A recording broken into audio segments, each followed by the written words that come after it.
Sebuah kisah persahabatan antara Mbah Ciptasari dengan Mbah Purbaya dan Ki Gede Sibayu menjadikan satu simbolis berupa ikan tamri atau ikan dewa, ikan yang masih menjadi mitos dan berbagai pendapat dan argumen yang masih belum terpecahkan. Ketiga tokoh sang pembabat alas Tegal, sebuah simbol bersejarah yang masih ada sampai sekarang dan dijadikan sebagai saksi sejarah persahabatan antara Mbah Ciptasari, Mbah Purbaya, dan Ki Gede Sibayu. Ikuti selengkapnya biografi Mbah Ciptasari dengan karomahnya menjadikan kelapa di dalamnya terdapat ikan keramat.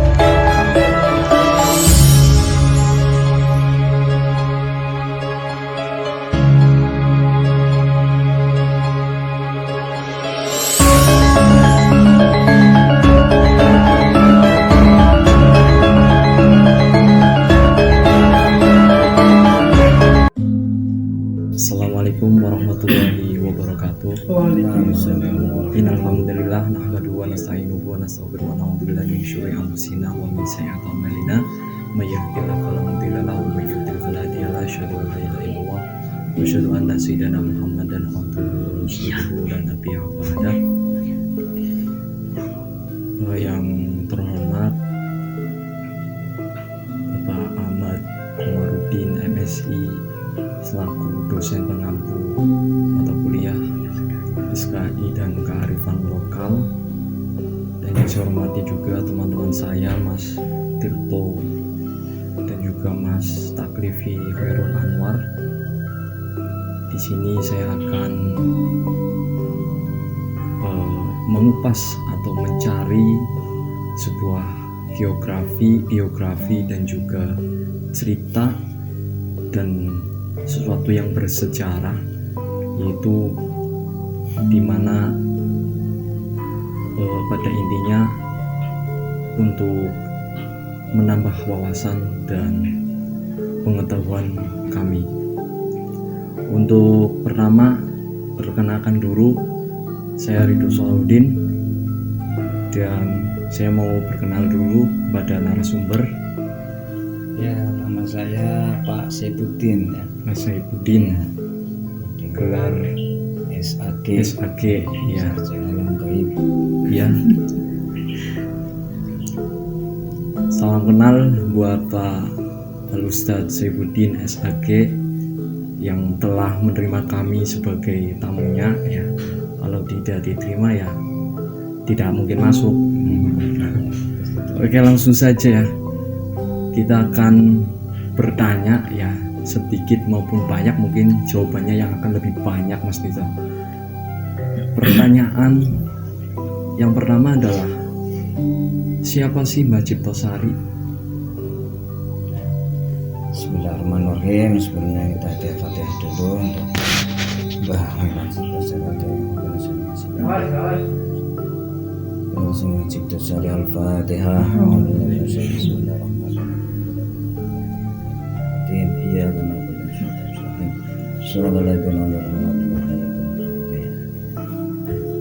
Bismillahirrahmanirrahim. Ini terlepas dari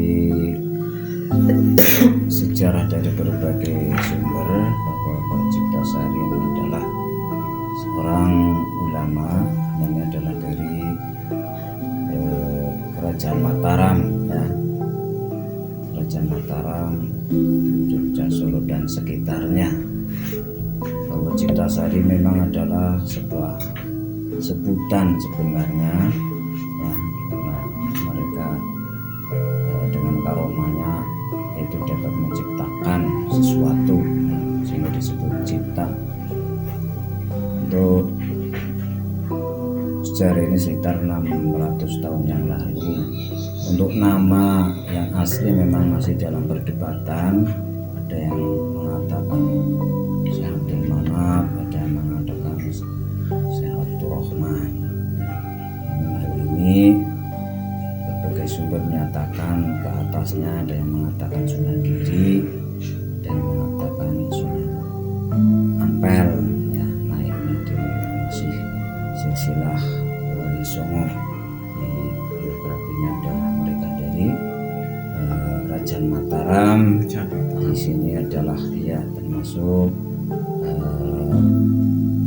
yang datang ke Tegal yaitu 3 serengke, yaitu Mbah Sibayu yang makamnya ada di Danawari, Pangeran Purbaya yang ada di Kalisoka di Selawi, Ciptasari kebetulan ada di Desa Jenggini, Kecamatan Palatungan, Kabupaten Tegal. Inilah sekilas tentang biografi yang dapat kami sampaikan.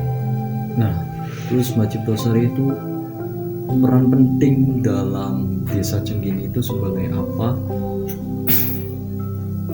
Sebenarnya Mbah Ciptasari bukan hanya lingkupnya Jenggini. Mbah Ciptasari adalah sekupnya Kabupaten Tegal. Jadi beliau termasuk pendiri atau Islam ya, termasuk Pangeran Purbaya, Mbah Sibayu, dan Mbah Ciptasari adalah pembabat bukan hanya Desa Jenggini tapi Kabupaten Tegal. Jadi itu satu zaman ya, satu zaman. Sehingga pada zamannya Mbah Sibayu yang ada di Danawari itu dulu, kalau sekarang itu dulu itu bupatinya. Ya, Mbah Ciptasari itu ulamanya. Bagian keagamaannya ya. Kalau Mbah Purbaya yang ada di itu bagian pemerintahannya. Jadi, ya mereka saling kerjasama. Maka disebut ini daerah Tegal ya di pegunungan ini ya. Tegal, nama Tegal ya Tegalan. Istilahnya suatu dataran tinggi ya, yang di situ lebih tinggi daripada lautan, maka disebut Tegalan atau Tegal ya. Ini aslinya di Desa Jenggini ini ya. Kaitannya dengan desa nama Jenggini ini ya, menurut sejarah di sini ada gunung yang namanya Gunung Janggiri. Itu letak di pada masanya, yaitu di sebelah sana itu ada Watu Sepur di atas ya. Berarti sebelah selatan dari makam sekitar, kalau di jangkau sekitar ada, kalau di jangkau lurus itu ada 5 km. Oh iya. Ya di sana juga ada 5 km ya. Makam ya, di sana juga makam Pak Sulaiman, itu termasuk yang masih mungkin seangkatan dengan Mbah Ciptasari, itu nama Janggiri, Gunung Janggiri. Kenapa menjadi Jenggini? Nah, kenapa itu menjadi Jenggini? Itu ada 2 versi. Versi pertama adalah versi bahasa Sunda. Karena dulu antara Mbah Sini dengan Siliwangi yang ada di Jawa Barat, santrinya itu saling berkunjung ke sini, pusatnya juga di sini. Oh, berarti santrinya sering berkunjung sini. Iya. Dia itu bahasanya kan Sunda. Ya. Jenggini itu dari 2 kata, cai dan hening. Cai dan hening. Cai itu artinya air. Hening itu artinya bening. Jadi berarti orang Sunda ketika datang sini tuh tahu di sini airnya bening. Banyak sumber air. Di sini ada 7 sumber air di sini itu dikelilingi. Dia itu paket, wah cainya hening. Sehingga digabung jadi Jenggini. Itu versi yang pertama. Versi yang kedua? Yang kedua itu versi karena dulu di sini kan dijajah Belanda. Termasuk Mbah Ciptasari kan pelarian dari karena di sana suatu kejadian kekisruhan Kerajaan Mataram lari ke Kabupaten Tegal untuk menyebarkan. Itu dari kata Janggiri. Karena orang Belanda itu nggak bisa ngomong R. Bisa ngomong R. Jadinya gimana? Jenggini. Nah, itu versi yang kedua. Ini Gunung Janggiri itu bisa menyebut R Jenggini. Berarti asal mula Desa Jenggini itu aslinya Janggiri, tapi orang Belanda itu tidak bisa menyebutkan kata R. Akhirnya menjadi itu versi yang kedua ya. Mungkin kebanyakan versi yang kedua yang lebih masuk akal ya. Mungkin lah. Sehingga di sini dinamakan juga Jenggini Balong. Jenggini Balong. Iya, bukan Jenggini. Untuk selanjutnya gini, setiap sejarah dan sebuah sejarah itu bisa dikatakan sejarah kalau di suatu sejarahnya itu ada pembuktian sejarah. Nah, pembuktian sejarah bagi Mbah Ciptosari itu apa? Ya, yang pertama adalah pembuktiannya adalah makam ya. Yang pertama ada makam Mbah Ciptosari. Yang kedua adalah di sini namanya jenis balong. Balong. Nah, balong ini bukan sembarang balong. Bukan sembarang balong. Kalau balong kan banyak. Ada ikan lele dan sebagainya. Kalau ini ikannya ini enggak sembarangan. Kalau bisa dilihat di media sosial namanya ikan tambra atau ikan dewa. Ikan dewa. Nah, hanya beberapa tumbuh ada di beberapa lokasi saja. Nah, asal mula dari ikan tambra tersebut dari mana? Nah, atau ada kisahnya tersendiri? Nah, ini ada dua versi juga. Dua versi. Yang pertama adalah versi yang terkenal, yang masyhur. Itu ketika Pangeran Purbaya kan di daratan rendah atau wilayah utara kan wilayah laut. Wilayah laut. Iya. Ketika masuk ke gunung ini ke Tegalan, dia itu ngomong sama Mbah Ciptasari, Mbah, kalau di gunung nggak ada ikan, kalau di daerah utara kan laut pasti banyak ikan. Nah, itu guyonan. Nah, kalau di gunung mungkin nggak ada ikan, Mbah. Akhirnya ketika dengan karomahnya ada pohon kelapa dulu di masjid itu ya, istinya di Awe. Nah, dia bilang kalau ada air pasti ada ikan, nggak usah khawatir. Memang yang sangat terkenal memang kalau ada air pasti ada ikan. Nah, ketika kelapa itu di Awe itu jatuh, ikan itu beruluk. Ketika dipecah ada ikannya di dalam. Ada ikannya berarti. Iya, ada kelapa tersebut itu karomahnya. Setelah dimakan bersama, ini versi yang pertama dengan santri-santrinya, ya dimakan.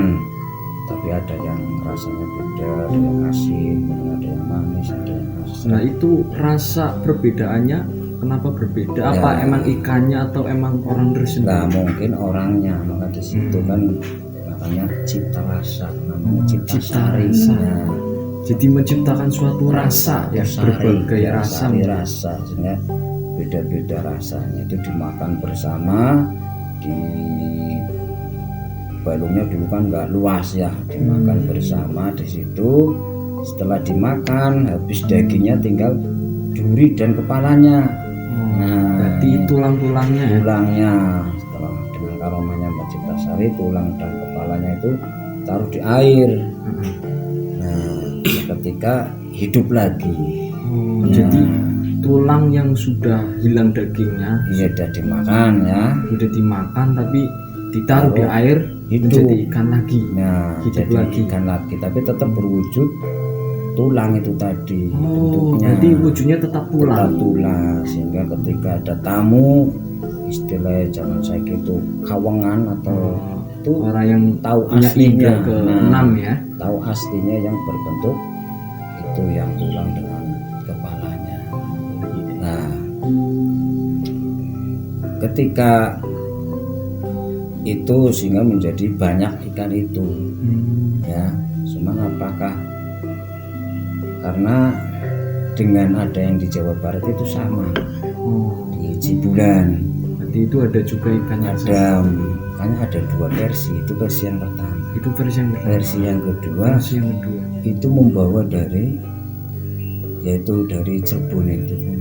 Dari Cirebon. Tapi membawanya dengan kelapa katanya, ditaruh di dalam kelapa biar nggak mati, dalam kelapa ya, dengan kanuragan ya mungkin.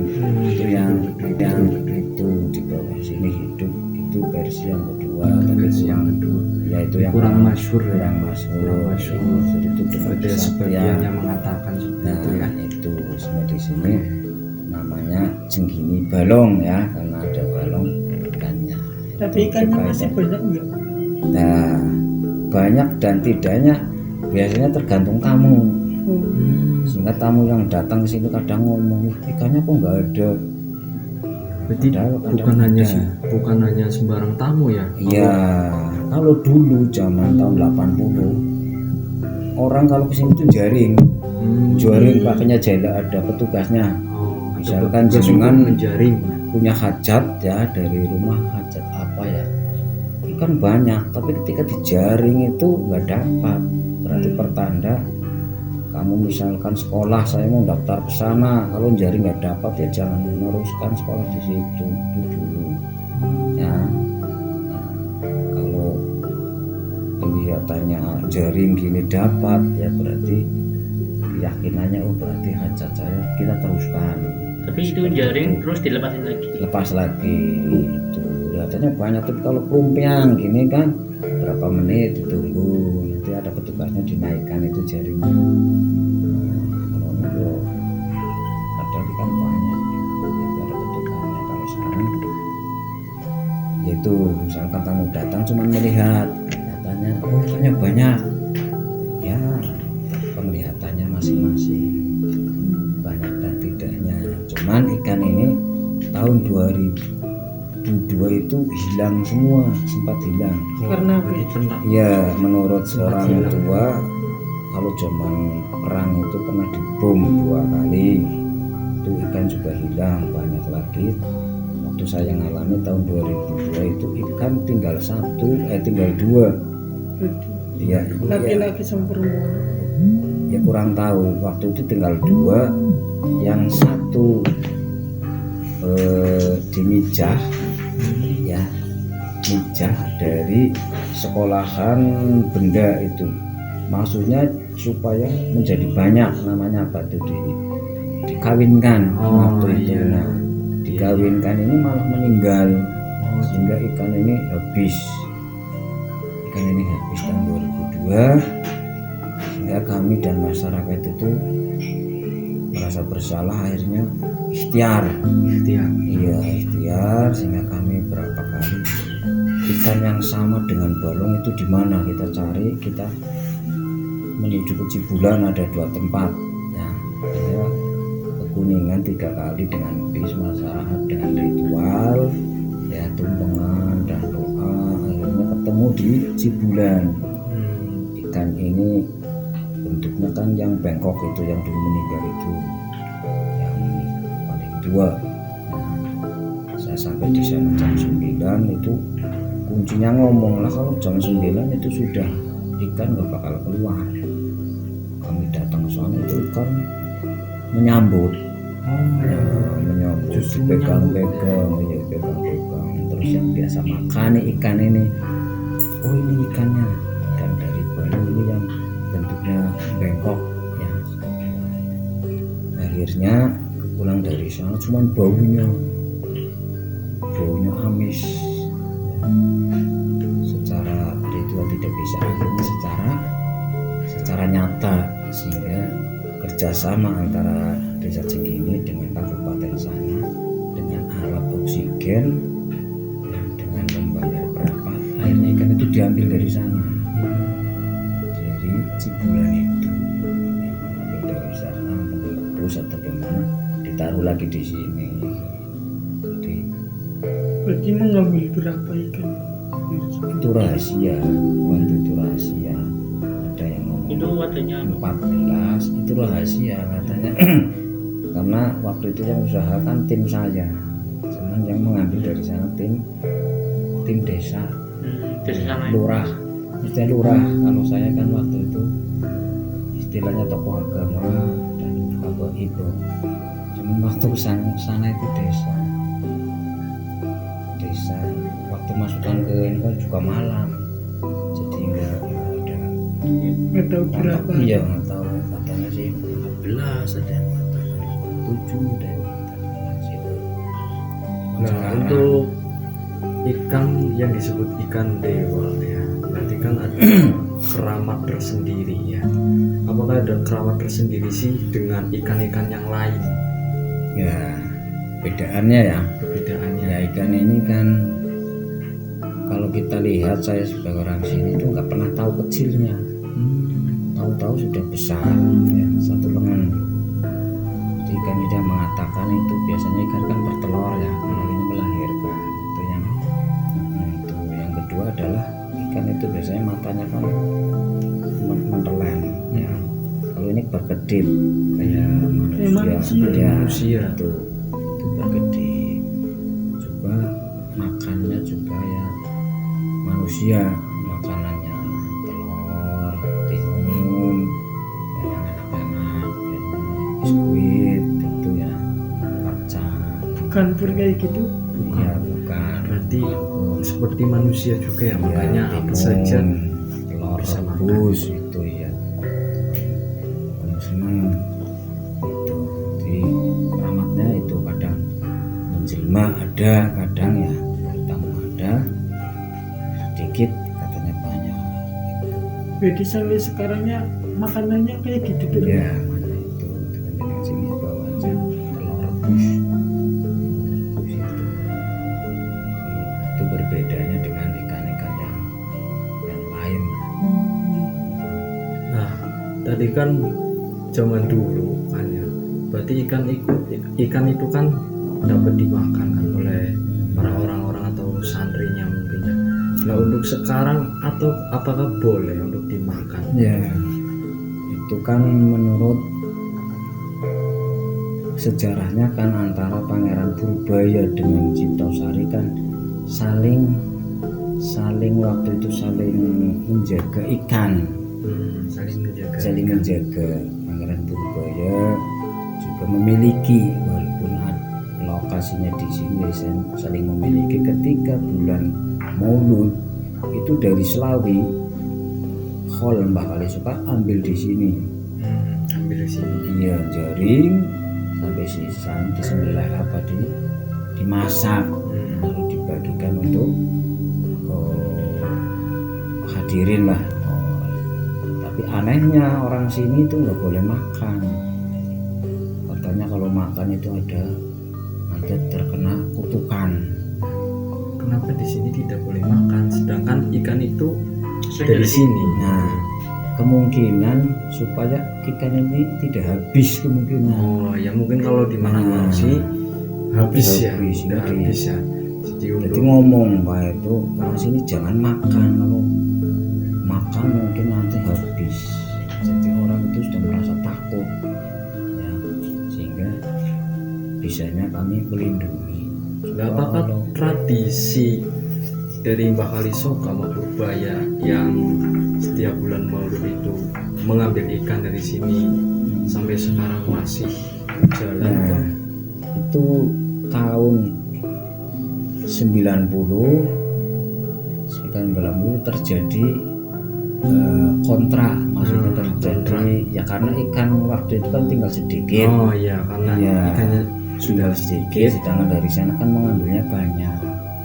Sehingga pemerintahan desa di sini merasa khawatir nanti ikannya hilang ya. Sehingga antara pemerintahan desa Jenggiri dan sana terjadi gap istilahnya ya, terjadi kurang harmonis. Tapi pada 2 tahun yang lalu dari Kalisoko sudah mengambil ikan di sini, tapi satu setiap tahun satu. Kemarin juga terjadi perselisihan ya, karena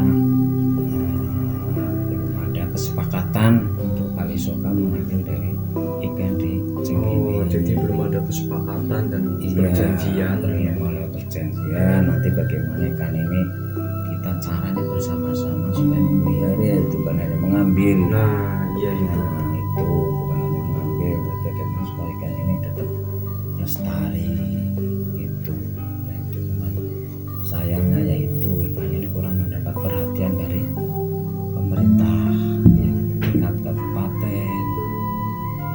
Jadi kurang ada pemeliharaan dari perhatian dari pemerintah. Harapannya ya itu dari bupati ya, dari pemerintah ada pengakuan dan istilahnya ya perawatan seperti itu.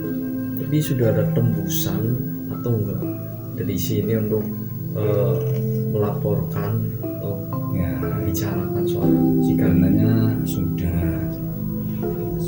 cuman setiap ganti periode petugas itu akhirnya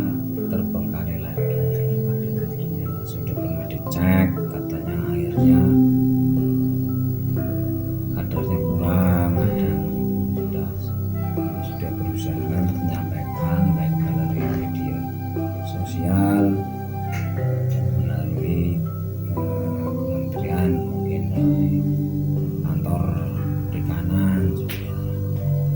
Kedepannya juga ada perhatian dari dinas pariwisata, ya, terus lebih banyak sih bekerja samanya dari perikanan juga bisa, dari mungkin ya terutama dari pejabat bupati lah, perhatikan seperti itu untuk anda yang generasi penerus untuk bisa mengembangkan tradisi dan peninggalan-peninggalan seperti ini, bukan hanya mencari sumber berita, tapi perlu adanya ya pemeliharaan, melestarikan sejarah seperti itu. Baik, terima kasih ya. Kami dapat menyimpulkan dari yang pertama bahwa yang namanya Mbah Ciprosari adalah salah satu seorang ulama yang berpengaruh besar di Kabupaten Tegal dan juga sezaman dengan Mbah Purbaya atau Mbah Kalisoka dan juga Mbah Gede Sibayu. Ketiganya sama-sama persahabatan tapi berbeda tugas dan kerjanya. Dan kemudian yang kami ambil yang paling utama adalah ini adalah simbol dan sejarah yang masih ada sampai sekarang, yaitu ada ikan dewa atau ikan tambra. Ini ikan yang masih ada dan hanya ada di desa ini, Desa Jenggini di Kabupaten Tegal. Seharusnya untuk pemerintah terutama untuk bisa melestarikan ataupun menjaga simbol kesejarahan ini, karena ini adalah untuk membuktikan bahwanya sejarah itu harus dinyatakan dan harus ada sampai sekarang. Kalau sejarah tanpa bukti, namanya sejarahnya minim sekali. Baik, terima kasih semuanya teman-teman dan para kameramen ya. Terima kasih juga para kameramen yang sudah menyoting. Kalau nggak disyuting mungkin kameranya udah mati. Dan terima kasih, dan semoga dengan pertanyaan-pertanyaan tadi dan jawaban-jawaban tadi, tugas pada malam hari ini atau hari ini untuk Bapak Ahmad Komarudin MSI dapat menerima dan dapat memberikan nilai yang sangat plus karena kami sangat membutuhkan ya. Jadi berilah kepada yang membutuhkan Pak ya, di sini membutuhkan Pak. Baik, terima kasih. Udah ya Mas Tito ya. Oke udah. Assalamualaikum warahmatullahi wabarakatuh.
Thank you.